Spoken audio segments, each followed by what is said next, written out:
Não é difícil fazer o bem. Você deve pensar antes de fazer. Porque às vezes você tira todos os animais que estão na rua, por exemplo, os cachorros, coloca num espaço onde eles vão morrer ou vão sofrer mais. Sim. Então, assim, a ação do bem precisa também ser planejada. Porque o mal, a ação do mal é uma ação estratégica. Sim. Por isso que dá tão certo. Então, assim, lá nas favelas, quando eu visitei a Rocinha, eu vi algum sistema funcionando. O tráfico às vezes funciona ao lado, mas as pessoas meio que consentem que aquilo aconteça. Então existe uma paz meio que velada. Então entrar num ambiente daquele, arrebentar as portas, prender todo mundo e amanhã não voltar lá, eu não acredito que é a solução. Assim como não é a solução abrir diversas ONGs, dar recursos para todo mundo. Acredito que a solução é descentralizar recursos e capacitar as pessoas para fazer o bem. Qual que é, para finalizar, qual que é a ligação das ONGs, se existe, com os movimentos sociais? Ou é a mesma coisa? ONG e movimento social, algumas delas nasceram de movimentos sociais. Ou alguns movimentos sociais se organizam a partir de ONGs, né? Porque os movimentos sociais não têm um endereço, né? Para mim existe endereço de movimento social quando ele é ligado à causa política. Então, olha, a CUT ou qualquer outro instrumento sindical ou CGT, de ONG, seja qual for, porque né? é uma organização não governamental, ele se reúne para a tomada do poder. Então, isso tem endereço. Agora, esses movimentos sociais, por exemplo, a Primavera Árabe, ou essas ruas brasileiras que ficaram lotadas de pessoas pedindo mais justiça em eleição, lei de ficha limpa, esse universo, esses movimentos saem a partir de pessoas que estão vinculadas a ONGs ou pessoas que querem um mundo melhor. Ele não tem um endereço, né? Assim como algumas ONGs não têm endereço, mas têm ações isoladas, como é o caso em Goiânia da sopa, que o pessoal da Federação Espírita distribui. Então, muitas pessoas daquelas não têm um endereço fixo de ir lá fazer o bem. O pessoal se reúne num lugar, faz a sopa e sai na cidade distribuindo. O bem é uma coisa meio que móvel nesse sentido. Então, os movimentos sociais são importantes para quê? Para pressionar o governo e pressionar a sociedade por mudanças mais planejadas. Mas não necessariamente são ONGs. E para finalizar mesmo, qual a leitura que você faz do cenário para 2015? Para 2015, eu espero que... Nós vamos viver ainda, porque tem uma coisa que eu não entendo. Prefeito adora decretar estado de calamidade pública, porque aí ele pode gastar sem licitação, sem nada. A gente tem aqueles aluguéis solidários que são criados, né, que não acolhe ninguém, muito pelo contrário, vão para as ONGs, né? E aí o prefeito adora decretar estado de calamidade pública, estado de emergência, que aí ele gasta da forma que ele quer e não procura uma entidade, uma ONG, uma entidade do terceiro setor, como a gente tem o Sistema S, né, que Sim. é um exemplo disso, que dá cidadania, dá educação, dá emprego, preferem decretar estado de emergência. 2015, André, eu não sou cético, mas se algumas figuras do cenário político elas se confirmarem, eu vejo um cenário muito difícil.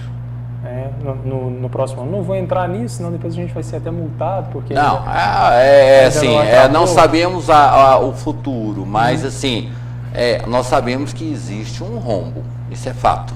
Existe esse rombo, essa lacuna que já é histórico, mas ano que vem, talvez para as organizações não governamentais, não vai ser um ano muito fácil assim, de descentralização de recursos, nem estadual, nem federal.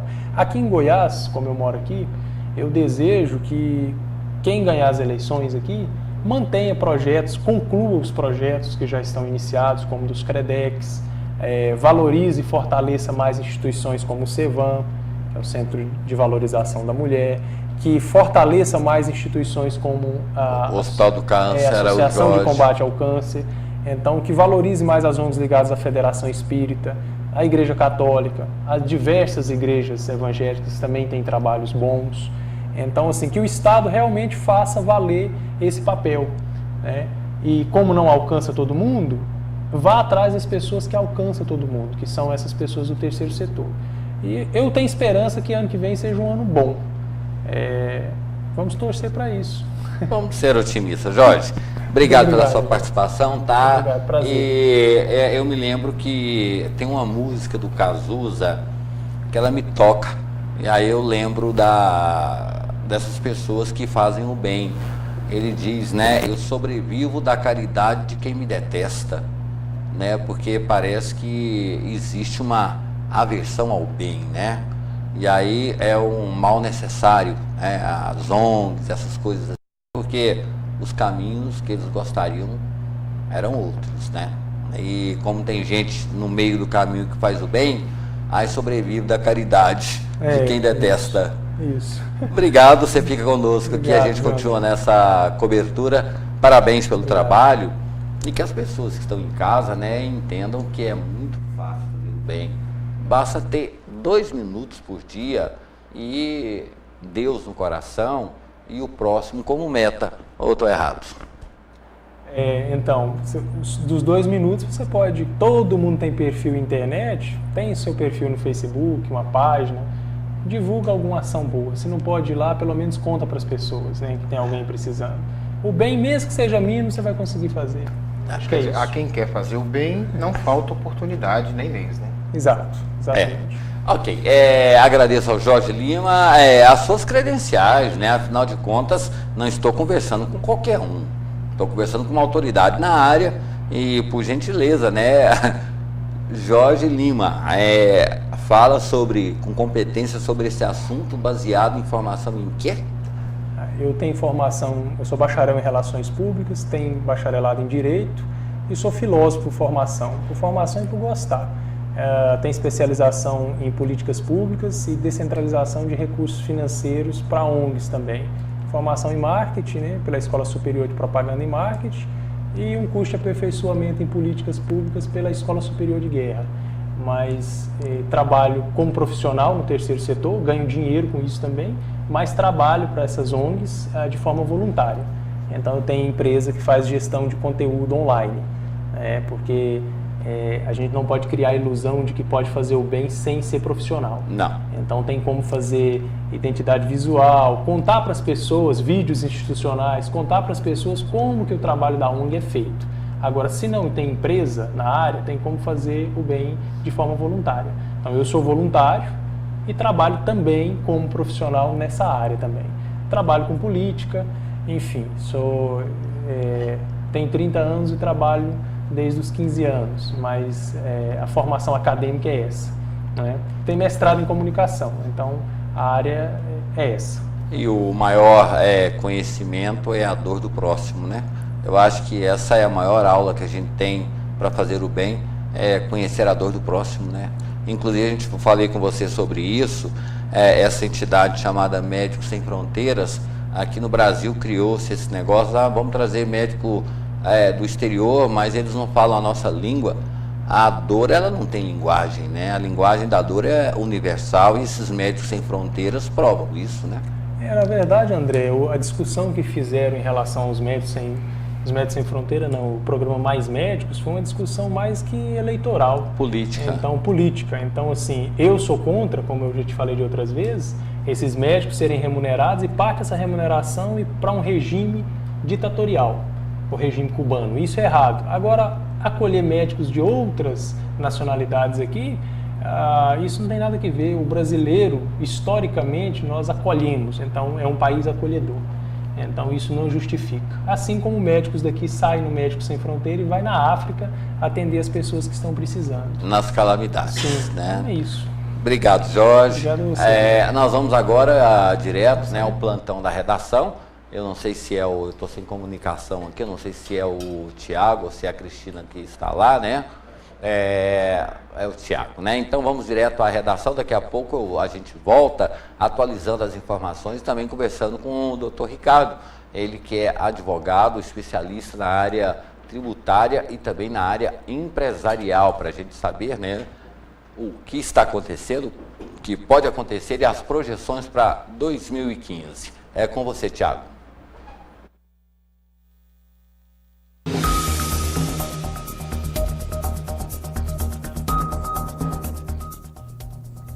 Aqui, André Marques, da relação, gente, pelo menos 9 pessoas foram detidas pela Polícia Militar por praticar boca de urna nesse domingo em Goiás. 4 casos aconteceram aqui em Goiânia. enquanto outros 5 foram registrados no interior do estado. E uma outra informação é que mais de 300 mil brasileiros também compareceram às urnas em outros países. Devido ao fuso horário, por causa da localidade, votação eram casos, por exemplo, de Japão e Nova Zelândia. É com você, André Marques.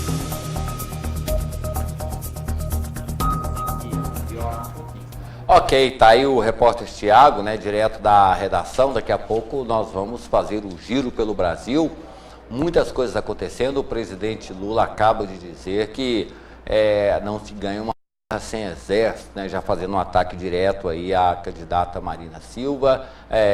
Também a informação é que até o exato momento 22 candidatos foram presos pelo TSE.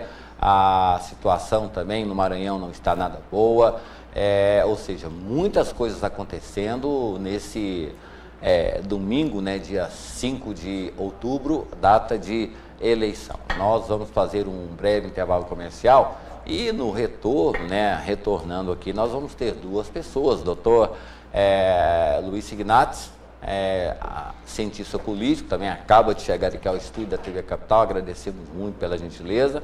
Ao meu lado já o doutor Ricardo, ele que é advogado tributarista e também na área empresarial, afinal de contas, é necessário sempre a assessoria de um bom profissional. A gente vai para o intervalo, um instante a gente está de volta. TV Capital nas eleições 2014.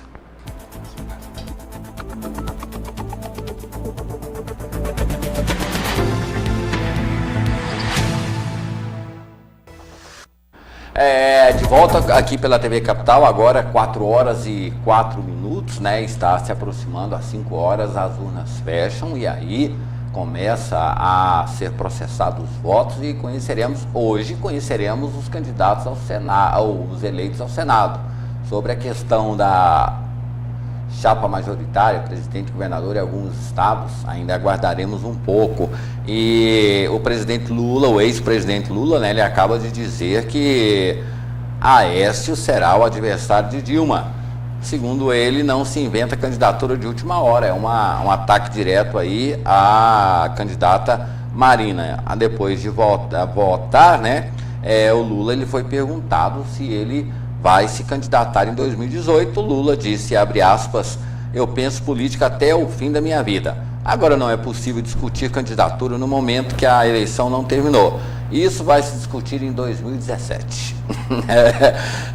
Eu acho que temos um trabalho imenso de fortalecimento do PT nos próximos anos. Então ele voltou a defender uma reforma política.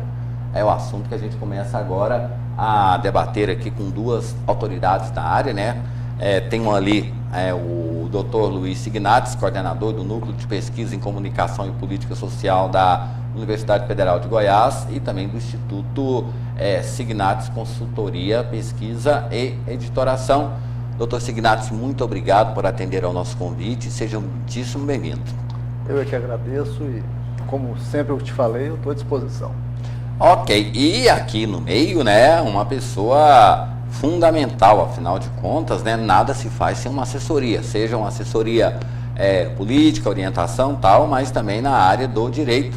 Dr. Ricardo Oliveira, advogado com especialização na área empresarial. Obrigado pela presença. Obrigado, André. Nós estamos aqui dispostos a ajudar no que for preciso. Já tem um cliente para o senhor aqui, ó. O doutor Signates, ele, além de professor, ele também tem um instituto de pesquisa que está sendo duramente criticado, às vezes até de forma preconceituosa, ou então com aquele objetivo de tentar destruir, né? Porque estamos no momento de destruir absolutamente tudo. Então já tem um advogado do lado aqui, brincadeira. Doutor Luiz Signates, essa campanha que foi aberta contra as pesquisas no Brasil, dizendo que as pesquisas, desculpe a expressão, mas são espasmos, elas não retratam a realidade. Inclusive vários candidatos disseram que tiveram nomes trocados, outros afirmaram, entrevistamos aqui candidatos ao governo do estado de Goiás, e um candidato chegou ao ponto de dizer que um amigo dele foi entrevistado e a pessoa que fazia a pesquisa convenceu ele a mudar de candidato. Quando disse, não, vou votar nele. Não, vota nele não, tem um candidato melhor do que isso ou aquilo. Então, ou seja, uma artilharia pesada voltada contra essa questão das pesquisas. O que o senhor tem a dizer sobre isso? Eu diria o seguinte, que existem profissionais sérios e profissionais irresponsáveis em todos os ramos da atividade, né? Eu chamo de maus exemplos, né? Na imprensa, em todos os lugares tem maus exemplos. A atividade profissional de pesquisa também provavelmente tem isso. Existem institutos que são institutos que vendem resultados, institutos que fabricam resultados, e existem institutos sérios, que são aqueles institutos que têm reputação na frente do ganho financeiro. Quer dizer, eu conheço os institutos sérios de Goiás e tenho certeza absoluta de que os institutos que são sérios, eles não se deixam, eles não vão queimar o nome do negócio deles por conta de uma necessidade casual de um determinado candidato que às vezes se mostre sem viabilidade. Hoje pela manhã, inclusive, eu passei boa parte da manhã hoje debatendo isso em algumas emissoras de rádio, e a pergunta era sempre a mesma. Quer dizer, se as pesquisas, como elas foram mostradas ao longo da campanha eleitoral, seja de nível nacional, seja de nível estadual, estão todas elas erradas, como alguns candidatos, especialmente aqueles candidatos que não conseguiram uma expressão grande na intenção de voto ao longo da campanha, se todos os institutos estão errados, onde é que estão os institutos que fazem as pesquisas certas, as pesquisas sérias? Eu sei, por exemplo, que numa das candidaturas de oposição no governo do Estado, havia um dos melhores pesquisadores, um dos mais reputados institutos de pesquisa do Estado de Goiás, estavam junto dentro da campanha de um dos candidatos de oposição. E interessante, esse instituto de pesquisa, que é um dos bons institutos de pesquisa, não fez pesquisa quantitativa, não registrou pesquisa e não divulgou resultado. Vocês vão ver, se vocês pegarem os principais institutos de pesquisa do Estado de Goiás, vocês vão ver que um deles não tem pesquisa publicada. E ele estava vinculado, no início da campanha, ele estava contratado para uma campanha de oposição. Por que esses números não saíram? E aqueles que saíram seriam manipulados. E olha que eu digo isso, André, com toda a tranquilidade do mundo. O meu instituto só fez pesquisa qualitativa nessa campanha eleitoral, eu não fiz nenhuma pesquisa quantitativa, não tive pesquisa registrada. Só que eu achei muito ruim o combate que se faz, como se a atividade de pesquisa, que é uma atividade herdeira da atividade científica, trabalha com métodos estatísticos, trabalha com métodos científicos, como se essa atividade fosse uma coisa que pudesse ser banalizada dessa forma. Eu acho que a pesquisa gera uma informação que é importante para o cidadão, que é importante para o eleitor. O eleitor tem o direito de saber como é que está o humor da campanha levantado por pesquisas. Todas as campanhas eleitorais, as coordenações de campanha, elas trabalham com esse tipo de informação. As campanhas estão altamente profissionalizadas no Brasil hoje, todas elas fazem pesquisa, todas elas trabalham com alto nível de informação, e o eleitor tem o direito de ter essa informação chegada nesse nível. Num dos principais jornais do Estado, o Jornal Popular, por exemplo, tem publicado o resultado de pesquisa qualitativa, que é uma coisa muito rara, que é o tipo de pesquisa que eu faço. O Instituto Observatório, que é um instituto sério de pesquisa no Estado de Goiás, fez pesquisa qualitativa para uma das candidaturas, para uma das campanhas eleitorais, e fez pesquisas para a organização Jaime Câmara, para o Jornal Popular. Eu não sei se ele liberou esse resultado gratuitamente, como é que foi, mas resultados qualitativos de pesquisa que também são importantes, essa informação chegar para o eleitor. O eleitor ele não se deixa levar por qualquer tipo de informação. Essa coisa do voto útil, não, eu vou votar em tal candidato porque eu não quero perder meu voto, eu quero votar em quem ganha. Ou então o contrário, né? Faz isso. Fulano já está eleito, eu vou votar naquele outro lá, pelo menos eu vou fazer um gesto de caridade, né? Exatamente. Quer dizer, transforma o voto em caridade. Isso, o eleitor tem o direito de montar a estratégia de voto dele da forma como melhor lhe apetecer. E para ele exercer bem esse direito, ele tem que ter o direito a todas as informações. Informações verdadeiras, falsas, em campanha muitas contradições. Então, eu diria para você, eu até que compreendo o candidato que não está sendo favorecido pelas pesquisas de intenção de voto, ele não está conseguindo o rendimento eleitoral que ele gostaria, ele fala mal do instrumento. falar que as pesquisas é que estão erradas, faz parte do jogo da campanha. Agora, a atividade de pesquisa é uma atividade séria e merece, a meu ver, um respeito maior. E, agora, isso sem deixar de perceber que há institutos, sim, que não são tão sérios assim, mas esses, a classe política inteira sabe quem são. Até os próprios, até quem contrata a pesquisa já sabe disso, né? Agora, doutor Ricardo, entrando nessa questão aí que o doutor Luiz Signato está falando sobre tal, nós temos que ter sempre uma assessoria, né? Principalmente o elemento novo colocado na campanha desse ano é justamente a questão do advogado tributarista e também empresarial, já que a política ela virou um negócio, né? E dada as limitações que foram impostas pelas reformas eleitorais e não políticas, né? Hoje eu sempre falo, o candidato ele tem que andar com o advogado do lado. Ele vai cumprimentar uma pessoa, ele fala assim, vê aí se eu posso cumprimentar. Se ele vai a um velório, tem que ligar para o advogado. Se ele vai na casa do vizinho, ver se eu estou cometendo um crime eleitoral. Nós tivemos um processo de depuração e às vezes até muita gente fala sobre a questão da intimidação, que foi essa ação penal 470.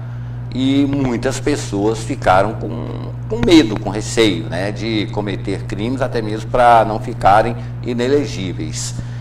Como é que o direito ele atua dentro dessa área política, e principalmente agora que a política é um negócio, e a visão do advogado desse quadro onde estamos finalmente profissionalizando aquilo que antigamente era feito assim, a toque de caixa? Então, André, não se iluda, o empresariado em geral, às vezes até aquele pequeno empresário, ele está muito interessado nos resultados dessas eleições, porque ele sabe muito bem que isso aí vai afetar, de certa forma, o bolso dele. Via o quê? Via a tributação. Então, as empresas grandes, quanto maiores são essas empresas, mais cautelosas elas estão em relação aos investimentos delas, porque às vezes até chega o momento de parar essa questão dos investimentos ou desacelerar essa verba que ele destina para investimento. Para quê? Para exatamente visualizar a questão do quadro político nacional e até regional, porque isso vai influenciar de certa forma. Agora, por outro lado, como você bem disse, essa ação penal 470, ela foi um marco na questão política eleitoral e também no empresariado, porque eles ficam, é muito comum nós vermos que o empresariado ele está intimamente ligado com a questão política. Tanto é que as grandes, as vultosas ajudas políticas, financeiras de campanha, elas vêm realmente de grandes empresas. Então, eles estão intimamente ligados. E essa questão da ação penal 470, ela foi realmente um marco, porque ela viu que realmente a legislação brasileira pode pegar, depende do julgador. E lá no STF nós tivemos um exemplo muito, muito prático disso, que foi a disposição de um ministro que falou que ele realmente ele não interessava a quem fosse atingir o julgamento dele. E assim ele fez valer a justiça, pelo menos pela ótica dele e pela ótica da maioria dos pares dele, tanto é que deu as condenações que deram. Doutor Luiz Signatos, a ação 470, a ação penal 470, até então a gente tinha um engavetador geral da República, né, que não queria problemas, um STF que as pessoas sabiam, né, mas nunca conheciam. De repente colocaram diante da gente ali pessoas ilustres, importantes, sendo julgadas. Qual a lição o senhor, que é um analista político, tirou disso? As pessoas estão temendo, inclusive é grande o número de pessoas que estão renunciando, que estão desistindo para voltar a responder processo no primeiro grau, porque perde o fórum privilegiado, que era o desejo de consumo de todo mundo. Essa ação penal, qual foi o resultado dela? O que está refletindo na campanha desse momento? Olha, eu acompanho já tem um certo tempo o processo político, Uma coisa que eu lamento muito no processo político brasileiro é a judicialização da política, uma judicialização cada vez maior dos processos políticos. Isso significa o quê? Que a legislação, ela tem se tornado, a legislação eleitoral e a legislação política tem se tornado cada vez mais complexa, dificultado enormemente o contato da classe política com o eleitor. Quer dizer, aquele candidato que ele tem que tomar 1 bilhão de cuidados e tem, como você disse, tem que estar com um advogado a tiracolo o tempo todo para dizer o que ele pode dizer, o que ele pode falar, o que ele pode fazer, o que ele não pode. Uma estrutura de coordenação eleitoral portentosa que o Brasil tem para fiscalizar coisas que às vezes eu acho que não tinha necessidade nenhuma de ser fiscalizada. A gente está vendo batalhões de pessoas fiscalizando durante a campanha cavaletes de placas de candidatos. Enquanto que esse tipo de coisa devia ser livre, devia ser liberado. Eu já tive a oportunidade de debater aqui uma vez com você a questão da legislação eleitoral brasileira, que eu acho complexa demais e fiscaliza coisas que não tem necessidade de fiscalizar.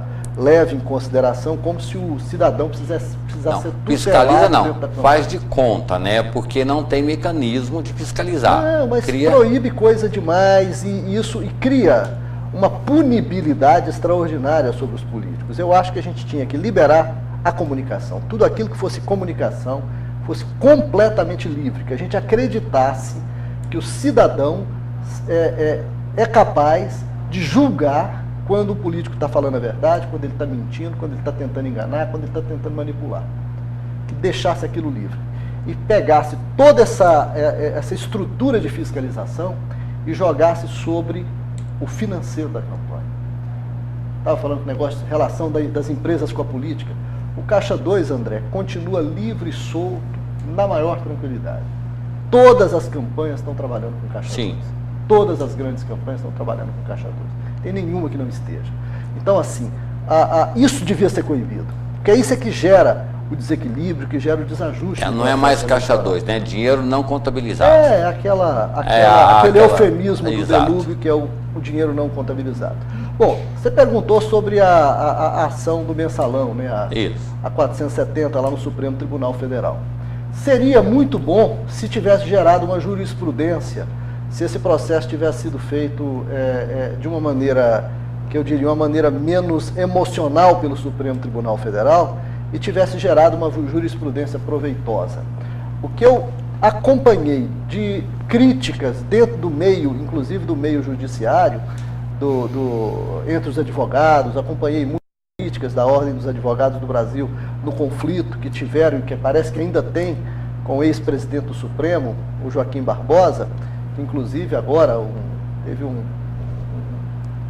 diretor da OAB que negou a renovação do direito de advogar para o Joaquim Barbosa, que me parece um autêntico absurdo, mas, enfim, a meu ver, o processo do mensalão deixou algumas coisas muito positivas, que é a extinção da ideia de que pessoas de alto coturno não possam ser punidas, mas ela não deixou uma jurisprudência boa para o Supremo Tribunal Federal.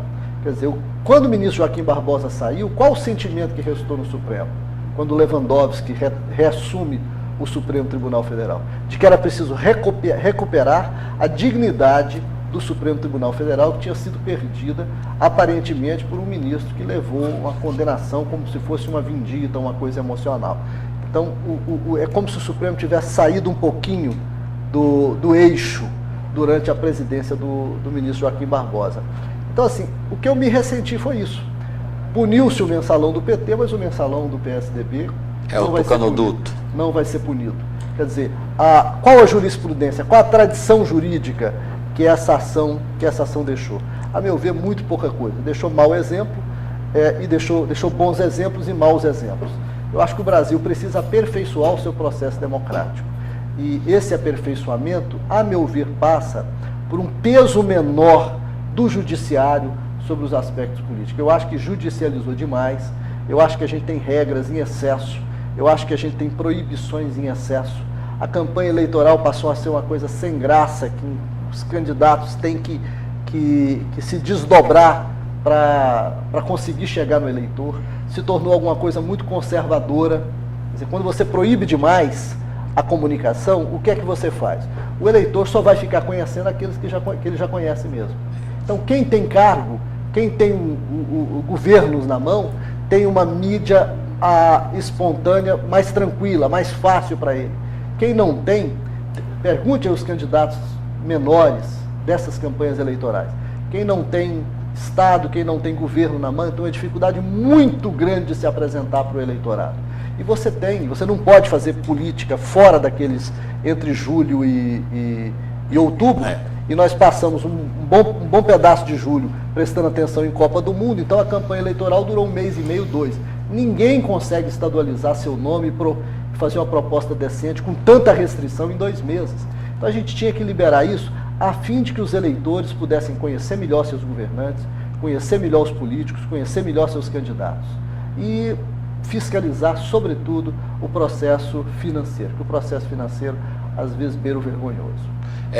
Doutor Ricardo, essa ação penal 470, todos os advogados, você não encontrava advogados no Brasil, porque todo mundo estava querendo entender a cabeça dos ministros, né? Porque ali seria um divisor de águas, né? Mais 2 minutinhos, doutor Signatis, essa questão todos os operadores do direito, vamos chamar assim, estavam focados no que pensava o Supremo Tribunal Federal. E criou-se uma lei da presunção, porque eu não falo sobre questões políticas, não falo nada. Eu falo porque, desculpa a expressão, mas na roça fala que o pau que bate em Zé bate em Mané. Então, ou seja, mudaram essa questão da formação de quadrilha. Então, o entendimento de formação de quadrilha era o Congresso Nacional mudou rapidinho para que não fosse colocado naquela questão de formação de quadrilha.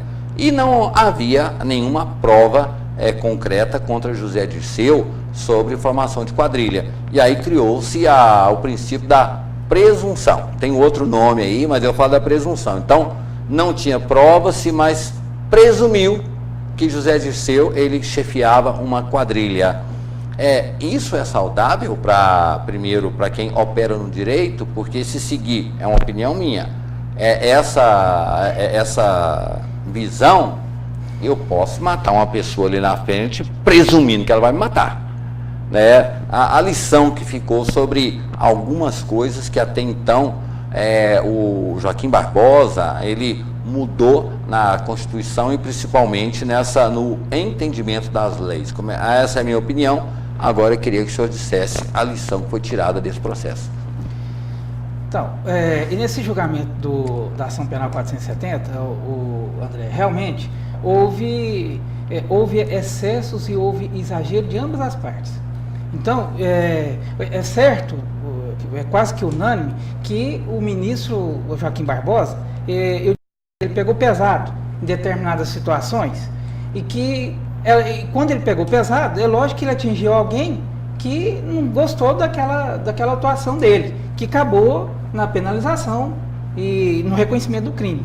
Então isso gerou uma polêmica, mas também houve excesso das outras partes também. E isso aí causou dissabores, causou essa estranheza muito grande entre as pessoas, como você está falando, principalmente no meio jurídico. Isso não podia, ele não podia. Realmente, eu vejo, dentro de uma certa isenção, que realmente ele exagerou, mas houve exagero das outras partes também. Agora, a questão da presunção, o André, presunção está no Código Civil, ela é um meio de prova. Como é que se prova um fato? A presunção é uma delas. Testemunha, perícia e a confissão. A presunção ocorre que lá estava julgando um crime. Quando se fala de crime, as coisas têm que ser muito bem claras. Se ficar nebuloso, vem aquele princípio, em dúvida, pro réu. Então, às vezes... E até que se prove o contrário, todos são inocentes. Então, compete a quem está acusando produzir as provas. Eu tenho todo o processo do mensalão, da ação penal. Vamos chamar de ação penal 470, porque senão vamos falar que a gente está falando contra o PT aqui. Que na realidade, eu acho que foi um erro, né, Signatis, porque era uma ação que envolvia políticos de todos os partidos, mas o PT assumiu a paternidade, né? Assumiu a paternidade. Todos, o Roberto Jefferson se calou, o pessoal do PP se calou, todo mundo se calou e o PT foi lá e colocou o gorro, mas depois o Signato fala isso, mas o senhor continue, por favor. Perfeito, bem lembrado. A ação penal 470, ela não foi só do PT. Não. Ela atingiu vários outros partidos e houve condenações até muito mais pesadas em outros. Então, muito bem lembrado isso aí. E é aí que vem essa questão. Aquele que se foi atingido, ele achou exagero. Isso é normal do ser humano. O ser humano, o André, ele recorre por duas questões. Por que existe? Qual é a razão do recurso? Por dois motivos. O inconformismo da pessoa. Quem é que gosta de derrotar? Quem é que gosta de ser derrotado dessa vez? Ninguém. Não. Então existe o inconformismo. Primeiro, o recurso existe para isso. E segundo, o que é? A possibilidade de erro. Então, ele existe isso para essas duas situações. E lá, aquele que se sentiu interessante, André, que as pessoas, os políticos, eles mesmos criaram as regras legais para serem julgados para eles mesmos. Né? E aí eles fazem assim, olha que coisa interessante, pode até destoar um pouquinho aqui, mas é uma situação interessante que eles não tinham pensado antes. Todo mundo, principalmente os políticos, eles lutaram para ter o foro privilegiado. Sim. Tá, eu quero ser julgado pelo STF, ele não quer ser julgado aqui por um juiz, mas ele esqueceu, André, que ao ser julgado por a última instância, ele não tem para onde recorrer. Não. Aí ele viu mal que isso, peraí, agora eles começaram a pensar diferente. Então, você vê a extensão dessa questão política, tanto que ela é séria, atinge todos os níveis, inclusive na questão processual. Nós vamos ser julgados, nós queremos ser julgados pelo foro privilegiado? Não, porque eu sou um senador, eu não posso ser julgado por um juiz aqui. Quem será um juiz para me julgar? Além do fato de que o Supremo não julgava ninguém.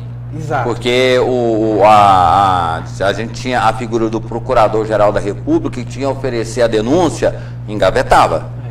Então, aí eles viram, vejam onde nós chegamos. Eles viram o seguinte, aí que veio a questão, essa polêmica danada também em relação aos embargos infringentes, né? E aí, cabe ou não cabe esses embargos? Ou seja, porque não teve recurso, nós vamos recorrer para quem? E os embargos infringentes é um recurso. Ou seja, todo recurso, ele abre a possibilidade de rejulgar aquele caso.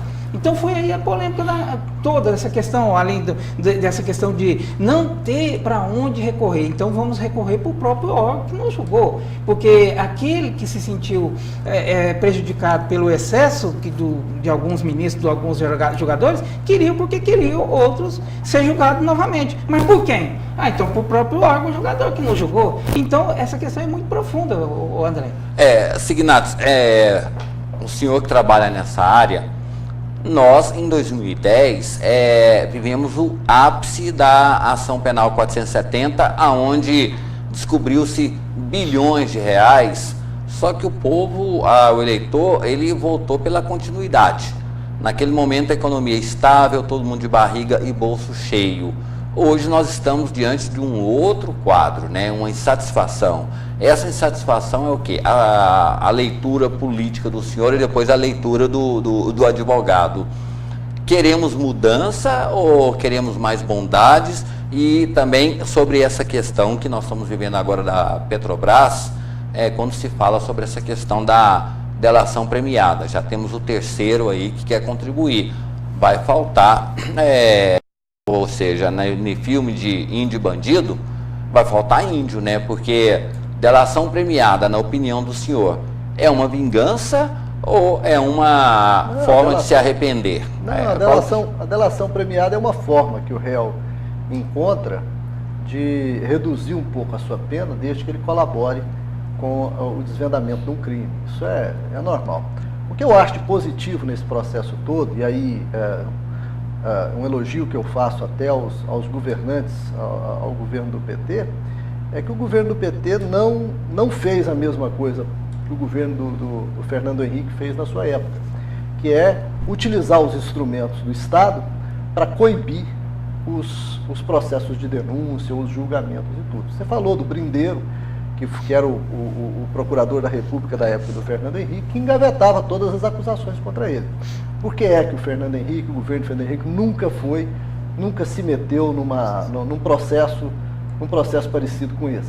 Porque essa relação relativamente promíscua entre o Executivo e o Congresso Nacional, ela sempre aconteceu. O presidente da República eleito, ele não governa sozinho, ele governa com o Congresso. Sim. E para ele poder obter a aprovação dos projetos dele ou das intenções de governo dele no Congresso Nacional, ele precisa oferecer ao Congresso determinadas vantagens. Infelizmente, boa parte do Congresso Nacional é uma espécie de balcão de negócio que troca cargos e favorecimentos de governo por voto. Os governos são obrigados, de certa forma, a fazer isso, e essa é uma das coisas que a reforma política deveria mexer severamente. Mas, como a reforma política não acontece nunca, isso se mantém. Um parênteses, né? Porque o Lula, quando ele foi eleito, os 12 governadores foram com Lula com projeto de reformas de todas as espécies, né, trabalhistas tal, e reforma política, atravessaram ali de forma glamourosa, né, a praça e protocolaram reforma política, reforma da Previdência, reforma disso, aquilo, e o Lula agora está prometendo de novo reformas. Não é fácil fazer reforma política nesse país contando com esse Congresso Nacional. Você Corporativista. vai ver que essas eleições devem confirmar aí 60%, 70% de reeleição de quem já está lá. Quem é deputado federal, graças a determinados dispositivos que ele tem de poder manobrar com o orçamento da União e beneficiar prefeituras da sua região eleitoral, ele tem muita condição de, ao longo de um mandato de 4 anos, fazer a próxima eleição com tranquilidade. Então, o grau de repetição dos cargos, e junto-se a isso, aqueles que não possuem cargos, como eu disse agora há pouco, tem uma dificuldade muito grande de se estabelecerem, porque não lhes é permitido, pela lei, fazer campanha, nem estadualizar o nome deles, nem fazer propaganda de tipo nenhum fora do processo eleitoral. Enquanto que aos governantes, os governantes e os parlamentares, eles têm uma mídia espontânea em cima daquilo que eles já estão fazendo. Então a desigualdade acontece por conta das próprias imperfeições da legislação eleitoral. A legislação eleitoral, ela favorece a conservação do status quo. Por isso é que a reforma política não acontece. Então, agora, retornando a essa questão do episódio, me perdoe, eu não gosto de eufemismo, é o mensalão mesmo, do julgamento do mensalão do Supremo Tribunal Federal. Eu ainda acho que a questão toda, ela passa por uma transformação no modo de fazer política e na relação que o judiciário tem com a classe política. Eu acho que ao judiciário cabe se meter menos nas questões de política, deixar a política para os políticos e as questões efetivamente judiciais, as questões que tocam efetivamente no que diz respeito à Constituição, é que tem que ser tratadas pelo Supremo Tribunal Federal. Eu não sou da área jurídica, mas considero um absurdo, em todos os sentidos, qualquer pessoa que seja julgada não ter uma segunda instância que ela possa recorrer. Ela tem que recorrer à própria instância que a julgou, que evidentemente vai confirmar aquilo que ela julgou, para não entrar em contradição, porque nenhum colégio de juízes, depois que efetuou um julgamento, vai efetuar um julgamento diferente, sob pena de se desmoralizar. Se você toma uma decisão hoje e toma uma decisão em contrário no dia seguinte, isso não vai acontecer nunca. Então, é do direito internacional essa possibilidade de você recorrer a uma outra instância. Então, o fórum privilegiado, como você mesmo disse, que era visto como uma impunidade, uma vantagem, uma sacação de impunidade, mostrou o seu defeito gravíssimo, que é o fato de você considerar que senador, ou presidente da República, ou governador não são cidadãos comuns, não tem que responder pelos seus atos dentro do judiciário inteiro. Então, é preciso que haja uma instância de recurso para que o julgamento de fato seja justo. É preciso que os juízes e que os ministros não operem politicamente os seus julgamentos. É preciso que eles não operem visando a opinião pública, e sim visando o direito, visando a justiça. Então tem muita coisa errada nesse processo, e isso fez com que injustiças pudessem ser cometidas, que o problema não é a presunção, eu me esqueci, que é um dispositivo que foi utilizado pelo nazismo na época, que era você considerar que a pessoa que não sabe deveria saber, e que, portanto, ela é culpada por saber mesmo que ela não soubesse. Porque tem uma máxima... Você cria a condição de condenar sem provas, o que é um outro absurdo, eu não diria jurídico, é um absurdo para você falar de justiça. Não, absurdo, vocês querem saber? Acabou de acontecer agora lá no Piauí, uma senhora, ela foi presa, algemada e levada para a delegacia, porque ela, desavisada, ela votou e pegou o celular e fez uma foto de quem ela votou. Isso é um Precisa crime de tanta brutalidade para uma pessoa que é um crime tão grave assim, doutor? A pessoa desavisada, aconteceu no Piauí, ela votou e tirou uma foto com o celular. Foi algemada e foi levada para a delegacia como criminosa. Exagero, os excessos. O exagero. Acima do excesso é que pode classificar isso aí. É uma questão de exagero. Quer dizer, cada caso é um caso. Não adianta. Direito não é uma ciência exata. Não é 2 mais 2 mais 4. Não é dessa forma. Então, o mesmo crime. Por exemplo, esse exemplo é clássico.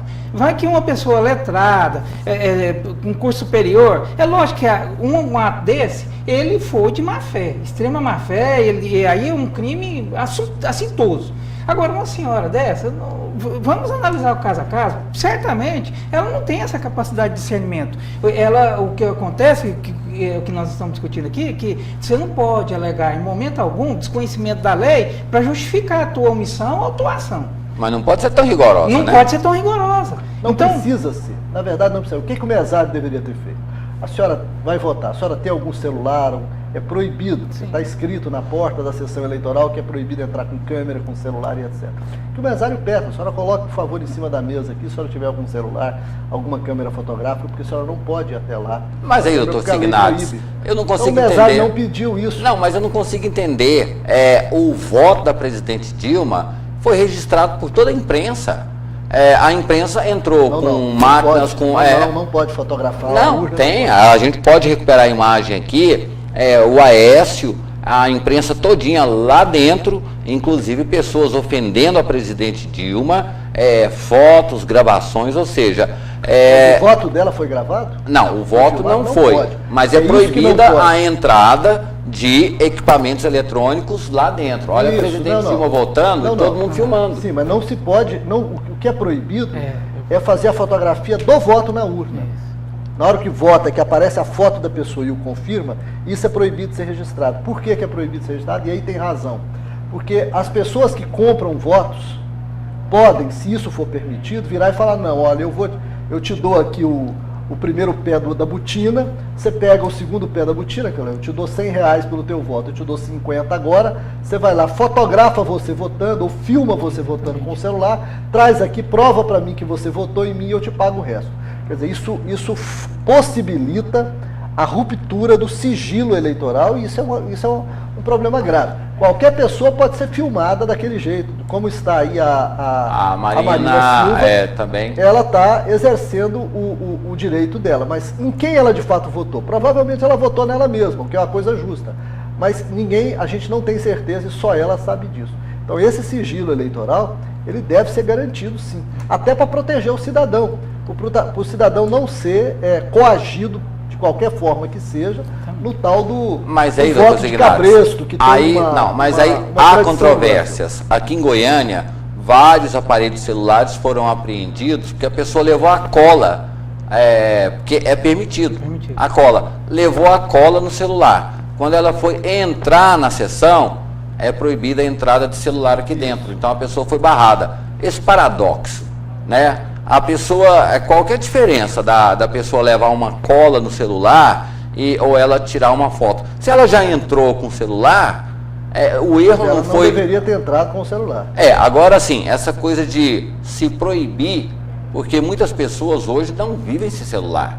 Inclusive, muitas pessoas que eu conheço foram votar, manda o seu número pelo WhatsApp, manda o seu número por mensagem, mas ela pode muito bem, muitas vezes, na urna, fala, olha, você não deve entrar com o celular na urna, então eu te empresto aqui um papel, você copia do teu celular a caneta e entra lá e vota, você não tem o menor problema. Existem jeitos, existem modos de se resolver esse problema sem arriscar o sigilo do voto, porque o sigilo do voto deve sim ser preservado, André. Nesse caso, então, essa é uma pergunta, nesse caso, houve omissão por parte do presidente da sessão, ou omissão que ele deveria comunicar a essa senhora, ou então essa senhora, ela afrontou a lei, porque se ela fosse avisada, provavelmente ela não cometeria esse crime. Sabendo que era crime, ela não faria isso. Eu não vi tem um cartazinho na porta de toda a sessão eleitoral. Sim!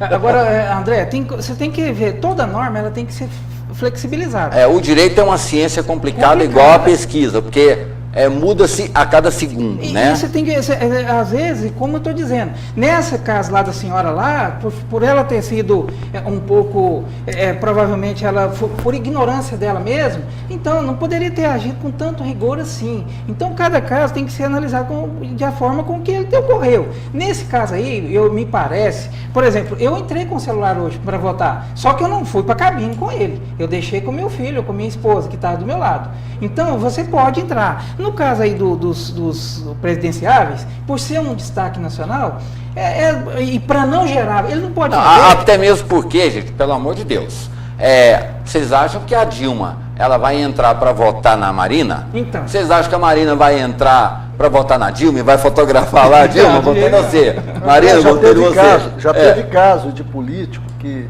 candidato a vereador, que não teve nenhum voto, que nem ele mesmo votou nele mesmo. Ele achava que era uma gentileza votar no adversário, e que o adversário votaria nele. Aquele acordo, né? A política é arte de descombinar. Exato. Então, isso pode acontecer sim, mas de qualquer maneira, mesmo que o voto da pessoa seja óbvio, né? Todos nós saibamos em quem que a Dilma votou para presidente, mesmo isso é uma presunção nossa, que não pode ser objetivamente confirmada sem ferir o direito que a presidente Dilma, como cidadã, ou a Marina, como cidadã, tem de preservar o sigilo do seu voto. Vai que o Aécio votou na Dilma e é problema dele, ele não precisa contar. O senhor tem outros compromissos, mas para finalizar, né? É impressionante como as pessoas elas têm a capacidade de... aquilo que é feito, né, bem feito, os méritos não são dados. Mas as pessoas estão aqui ainda insistindo, apesar da gente já ter explicado, né, como é que se explica 5% para o professor Wesley do PSOL. A pesquisa realizada. Erro do Instituto de Pesquisa. O IBOPE, infelizmente, é um instituto que no estado de Goiás, especialmente, ele tem conseguido criar uma tradição de errar em pesquisa. Então, e sempre acontece um fato novo. É um erro absolutamente inexplicável. Inexplicável. Um candidato que não tem mais que 1% de intenção de voto, de repente uma pesquisa aparece com 5%, e isso beneficiou de alguma forma, porque ele foi para o debate na televisão em Anguera e gerou um certo frisson ali naquele debate. Mas são erros do Instituto de Pesquisa, erros que acontecem. Agora, você não pode pensar um erro de um instituto, ou um engano, porque esses erros acontecem. Uma pesquisa quantitativa, ela pega uma quantidade muito pequena de pessoas e tenta fazer de uma tal forma que o voto dessas pessoas represente o voto do universo inteiro, da população inteira. Então, todas as fases têm que ser trabalhadas com muito cuidado, porque qualquer equívoco, qualquer problema pode criar um desvio, que a gente chama de viés, pode enviesar para lá ou para cá uma determinada pesquisa. Agora, qual que é a defesa que o cidadão brasileiro hoje tem? E isso é muito legal.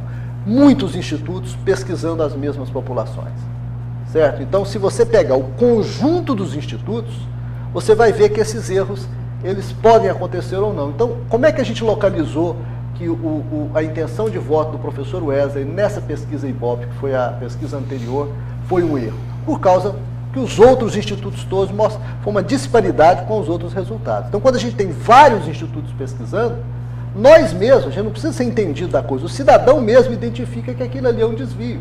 Se você ver, se todos os institutos estão mostrando um determinado número, aparece um mostrando um número muito discrepante, provavelmente esse número está errado.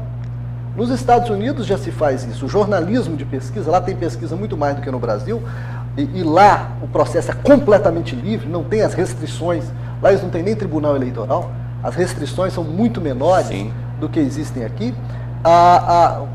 Como é que o jornalismo trabalha a informação de pesquisa?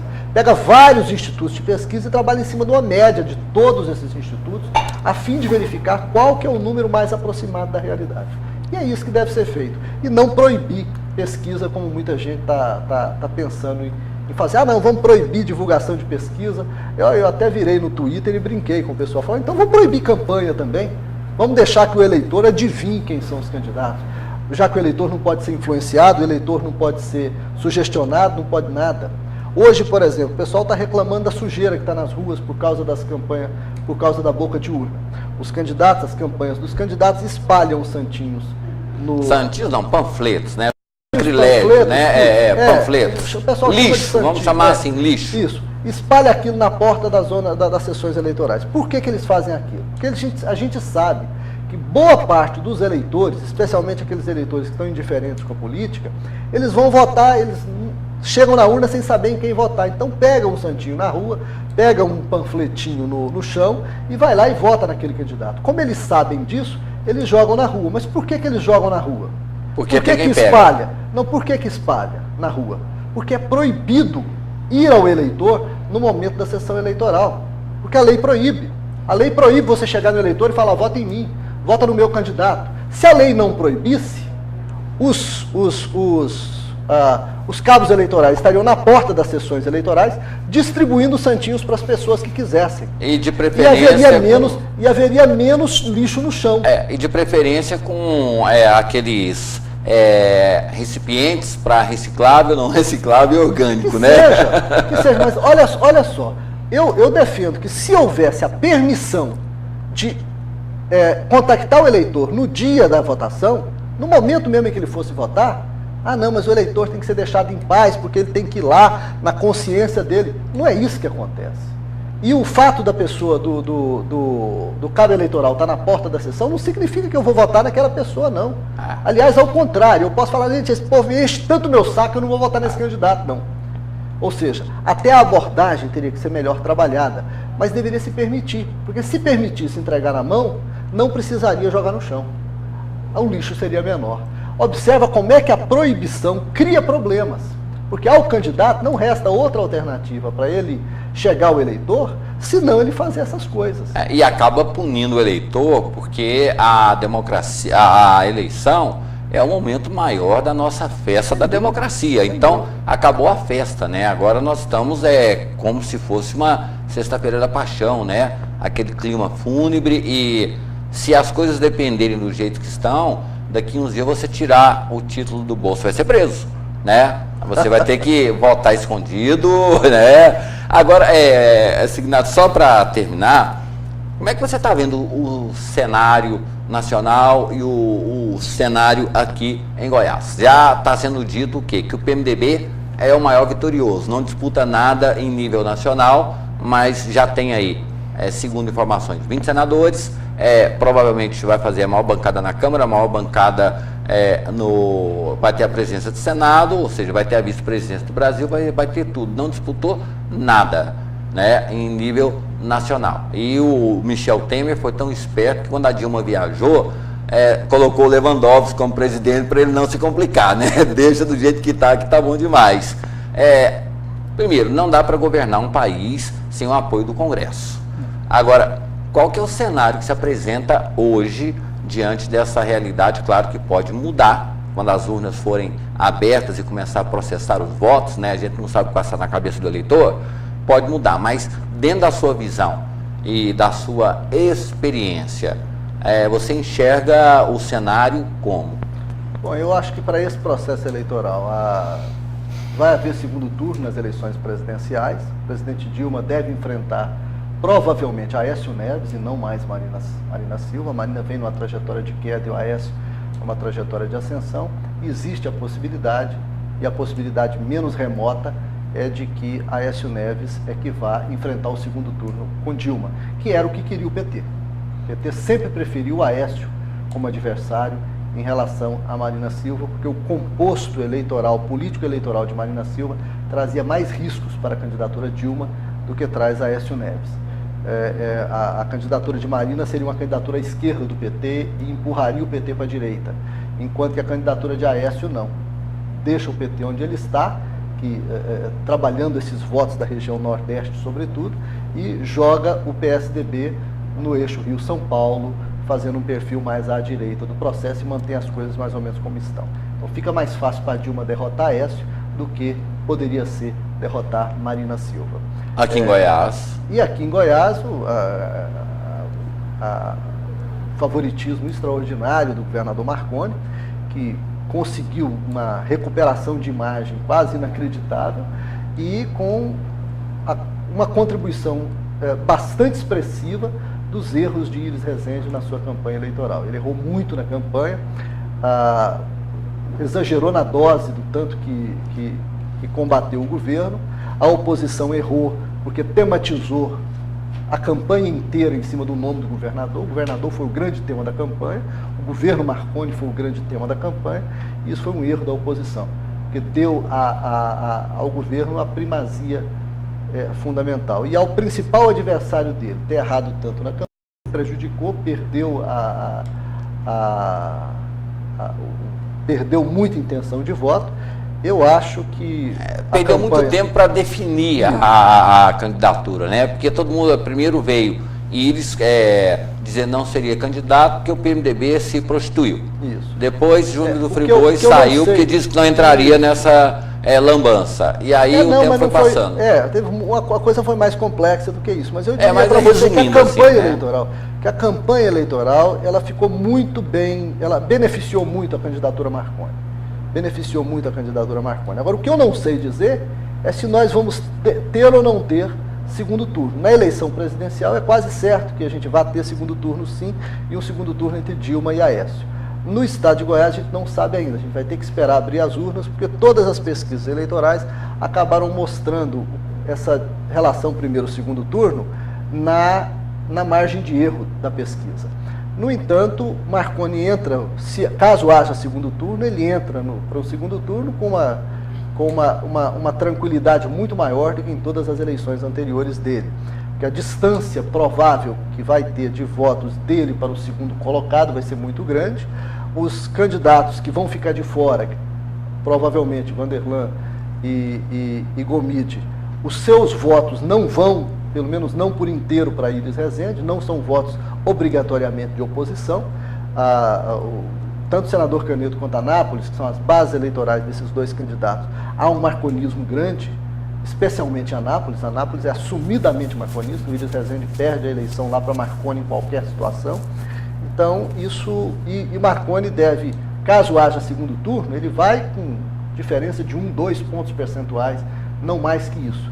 Normalmente, os votos que ele teve no primeiro turno se confirmam no segundo, ele precisa conquistar aí 2, 3 pontos percentuais de voto para conseguir a maioria absoluta e vencer no segundo turno. Então, é uma eleição, aparentemente, relativamente tranquila para Marconi Perillo. Tá. Porém, eu conversei com membros de vários partidos e o que estava estabelecido era o seguinte: a nossa preocupação é eleger a presidente Dilma em Goiás e um senador que não seja Caiado.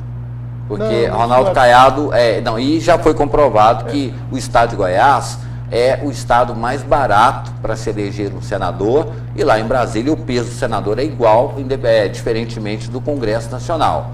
Então, ou seja, essa política é a arte de descombinar o combinado, porque até então a coisa seguia o fluxo, né? E de uma hora para outra aí houve uma mudança, inclusive até declarações aí infelizes de Jaime Rincon, falando que ficamos com bom e ficou com o resto. Caiado nesse processo, pode ser o divisor de água ou ele se elege e depois entra em repouso?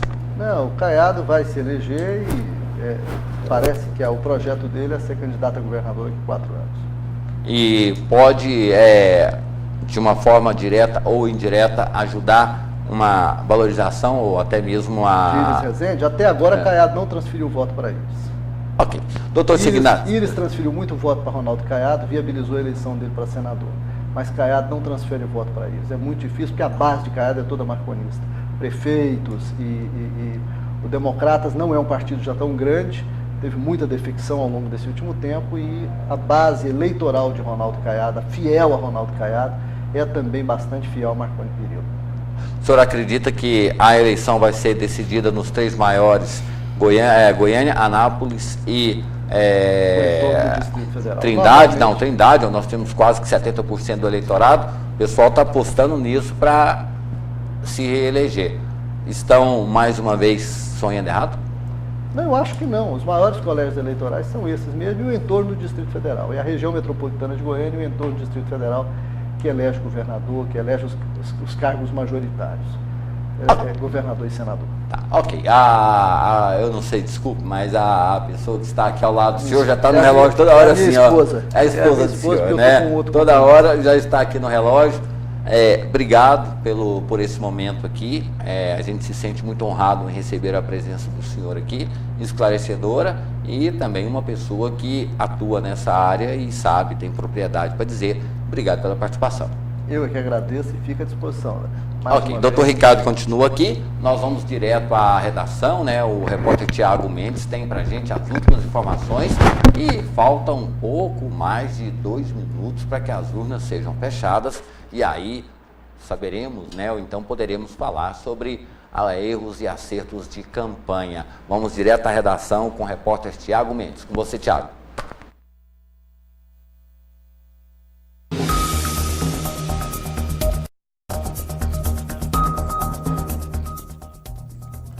Muito bem, André. Bom, o candidato ao Senado por Alagoas, Coronel Brito do PEN, se envolveu em uma polêmica durante a sua votação no Colégio Padre Pinho, no bairro de Cruz das Almas, ao agredir uma eleitora. Na confusão, muitos eleitores que aguardavam o momento para votar passaram a proferir xingamentos contra o Coronel Brito, que deixou o local rapidamente. A revolta acabou aumentando entre os eleitores após o candidato sair escoltado por 2 policiais. Bom, em nota, a Polícia Militar informou que no início da tarde já estava tomando as providências e que a vítima já havia sido encaminhada à central de flagrantes. O comando da Polícia Militar de Alagoas, ao tomar conhecimento do vídeo, que circula nas redes sociais, assim como nos meios de comunicação, acabou dizendo que Marcos Antônio Brito informou que a vítima foi encaminhada à central de flagrantes e foi orientada a procurar a Corregedoria Geral da PM para a instauração das medidas correcionais cabíveis. Realmente um fato lamentável acontecendo aí com o senador Coronel Brito do PEN. Realmente algo que entristece os eleitores lá do seu estado. TV Capital nas eleições 2014.